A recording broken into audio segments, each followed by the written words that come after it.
Allô, allô, allô, allô, allô. Bonsoir, bonjour. Ça dépend de là où vous vous trouvez dans les quatre coins du monde.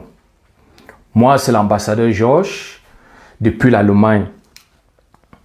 Aujourd'hui, je vais partager avec vous une parole qui m'a touché et que j'aimerais vraiment partager aussi avec vous. Et comme je l'ai mis dans le titre, devons-nous vivre dans le passé? Et c'est une question vraiment... Hola, Sister Victoria, la sœur Victoria depuis l'Espagne. Et aussi, welcome, bienvenue, l'ambassadeur Véronique depuis les États-Unis. Donc aujourd'hui, je vais partager une parole qui m'a vraiment touché une fois. C'est une expérience, comme je l'ai mis dans le titre. Devons-nous vivre dans le passé? Retenons que j'ai 10 minutes aujourd'hui pour changer votre vie et la mienne par la parole de Dieu. Alors, pour ne pas trop perdre du temps, je fais d'abord une courte prière. Seigneur Dieu Tout-Puissant, rends-moi grâce aujourd'hui. Donne-moi les paroles qu'il me faut pour pouvoir être une bénédiction pour ton peuple, pour tous ceux qui nous suivent. Donc, bienvenue à tous et merci pour votre temps. Alors, sans plus perdre de temps, pourquoi est-ce que j'ai mis le titre « Devons-nous vivre dans le passé ?» Et c'est une expérience qui m'est venue il y a de cela une semaine. Je vais dire précisément la semaine passée. Je suis allé déposer les enfants à l'école comme d'habitude. Alors, arrivé à l'école, j'ai eu un espace où j'ai garé. Alors, une fois que les enfants, chacune d'elles sont allées dans leur classe, alors il fallait maintenant que je reparte. Alors, puisque en parquant, j'avais parqué dans l'avant, c'est-à-dire que je ne pourrais sortir du parc qu'en allant en arrière. Alors, j'ai démarré la voiture et pour aller en arrière, il y a quelque chose qui m'a intrigué. Parce que de nos jours, avec les voitures qui sont conçues de nos jours, vous avez devant vous un très grand miroir, c'est le rétroviseur. Vous avez un rétroviseur des bords et puis à l'intérieur, vous avez encore un autre rétroviseur qui est connecté à la voiture, qui est connecté au même endroit où vous avez votre navigateur.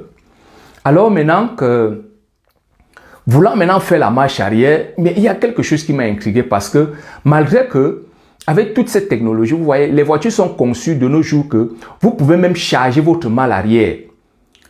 Malgré que vous chargez votre malle arrière, vous regardez juste au rétroviseur qui est devant, qui est intégré dans les nouvelles voitures maintenant, vous voyez tout ce qui se passe derrière. Vous n'avez même pas besoin. Alors qu'auparavant, je me rappelle, une fois que tu charges ta voiture, tu ne sais même pas comment, pour regarder vraiment, pour te rassurer de ce qui est derrière, tu dois sortir ta tête de la voiture pour regarder, pour confirmer vraiment ce que le rétroviseur des bords là te rapporte. Alors, pour couper l'histoire, pour ne pas la faire très longue, ce qui m'a vraiment intrigué, c'est le fait que malgré toute cette technologie, j'avais toujours l'intention de vouloir regarder derrière.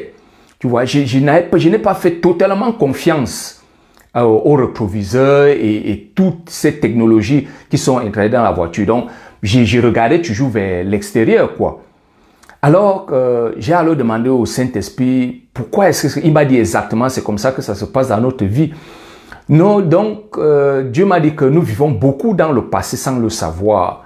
Tu vois, nous vivons dans les regrets, tout ce que nous avons vécu dans notre passé, toutes les difficultés, les peines, les déceptions et tout et tout. Nous vivons dans ce passé-là, quoi. Et ça nous empêche de vivre le présent et le futur. Et dans toutes ces choses-là, il y a des conséquences. Je vais d'abord prendre un exemple très rapide. C'est l'exemple de la femme de Lot qui se trouve dans le livre de Genèse. Je vais être rapide parce que je n'ai que 10 minutes. Le livre de Genèse, chapitre 19, verset 26 dit « La femme de Lot regarda en arrière et elle devint une statue de sel. » Donc, pourquoi est-ce qu'elle est devenue une statue de sel? Parce que la vie de Dieu, Dieu c'est un Dieu souverain. Notre Père est souverain et c'est un Dieu qui vit dans le présent et dans le futur.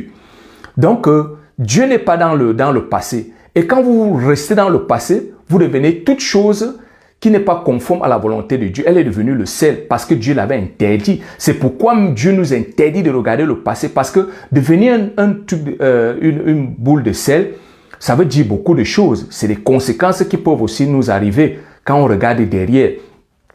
Et ici, j'ai eu un exemple aussi, que, par exemple, dit que quand on regarde dans le passé, qu'est-ce que le passé peut nous apporter de bien? La seule chose que le passé peut nous apporter le bien, c'est de pouvoir nous permettre d'examiner notre vie d'aujourd'hui. C'est-à-dire que les erreurs que nous avons commises dans le passé, nous ne les commettons plus aujourd'hui. Vous voyez un peu, c'est la seule chose que le passé peut nous aider. Vous voyez un peu, c'est comme un miroir pour nous aider à juger notre présent.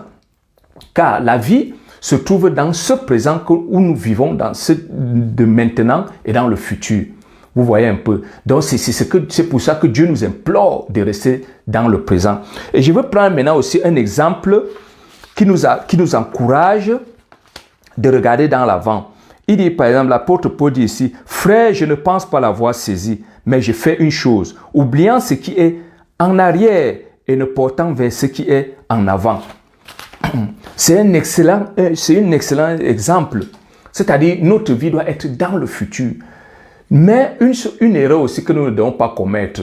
Nous ne devons pas vivre toujours dans le futur. Nous devons aussi vivre dans le présent. Car c'est le présent. C'est dans le présent que nous préparons notre futur. C'est dans le présent que nous préparons notre futur. Donc, c'est important pour nous d'être toujours focusés, de toujours regarder de l'avant, de toujours avancer. Et nous le savons bien. Si la femme de Lot a eu ses conseils dans le passé, c'est parce que Dieu n'était pas dans le passé. Vous voyez? Et essayez un peu d'imaginer. C'est-à-dire que vous êtes dans une situation où vous savez que vous avez besoin de l'aide de Dieu. Et que Dieu, pour avoir l'aide de Dieu, vous devez être dans l'endroit où Dieu est. Et vous voyez que vous vous trouvez dans le passé. Vous méditez tout le temps. Vous allez toujours dans le passé pour revivre votre passé. Et Dieu ne se trouve pas, vous n'avez pas de solution. Je prends aussi un exemple très rapide pour un exemple personnel. J'ai réalisé que parfois, j'ai tendance à vouloir regarder mon passé en disant, oh, dans le passé, voici des erreurs que j'ai commises. Si je n'avais pas commis ces erreurs, je serais plus loin, je serais encore un peu plus avancé. Mais la seule chose que j'ai réalisée dans ce système, c'est quoi?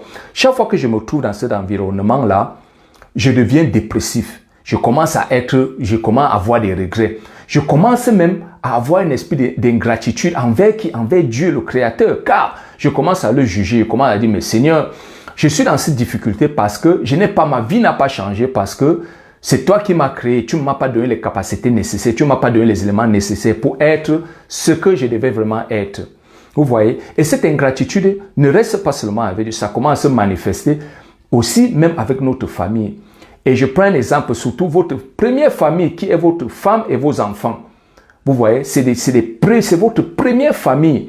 Vous voyez un peu? Et si vous commencez déjà à être ingrat avec eux, vous n'allez plus les apprécier. Vous voyez, à cause de cette dépression. Donc, vivez dans le futur, vivez dans le présent et vivez dans le futur. Et vous retrouverez la paix. Vous voyez un peu. Donc, c'est le conseil que j'avais à vous donner aujourd'hui. Comme je vous ai dit tout à l'heure, je n'ai que 10 minutes pour changer votre vie et la mienne. Et donc, le seul conseil que je peux vous donner aujourd'hui, c'est toujours regarder de l'avant. Oubliez tout ce qui est derrière. Laissez tout ce qui est derrière. Vos difficultés, vos peines, toutes ces choses-là, laissez-les.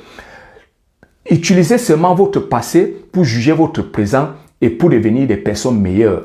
Car la vie a beaucoup d'opportunités. Et comme je vous l'ai dit, dans une voiture, vous avez les rétroviseurs. Et si vous constatez, vous allez voir que les rétroviseurs sont petits. Mais la vitrine devant vous est grande. Ça veut dire que le futur est plus grand que votre passé. Donc, je vous encourage, mes frères et sœurs, et je vous exhorte aussi, de toujours vous concentrer dans le futur. Mais vivez aussi le présent. Concentrez-vous dans le présent. Préparez-vous dans le présent pour pouvoir mieux affronter le futur.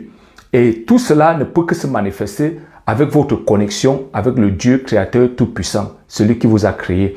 Donc, restez ferme, restez focus et soyez bénis. Donc, une fois de plus, je vais vous bénir. Je bénis votre famille, je bénis votre environnement, je bénis votre travail, je bénis votre business, je bénis les mains, je bénis vos mains. Et que le Seigneur soit avec vous. Donc, c'était le seul message que j'avais à vous donner aujourd'hui. Donc, que le Seigneur vous bénisse. Surtout, merci pour votre temps. Donc, c'est l'ambassadeur Georges depuis l'Allemagne. Soyez bénis et recevez cela par la grâce de Dieu. Amen.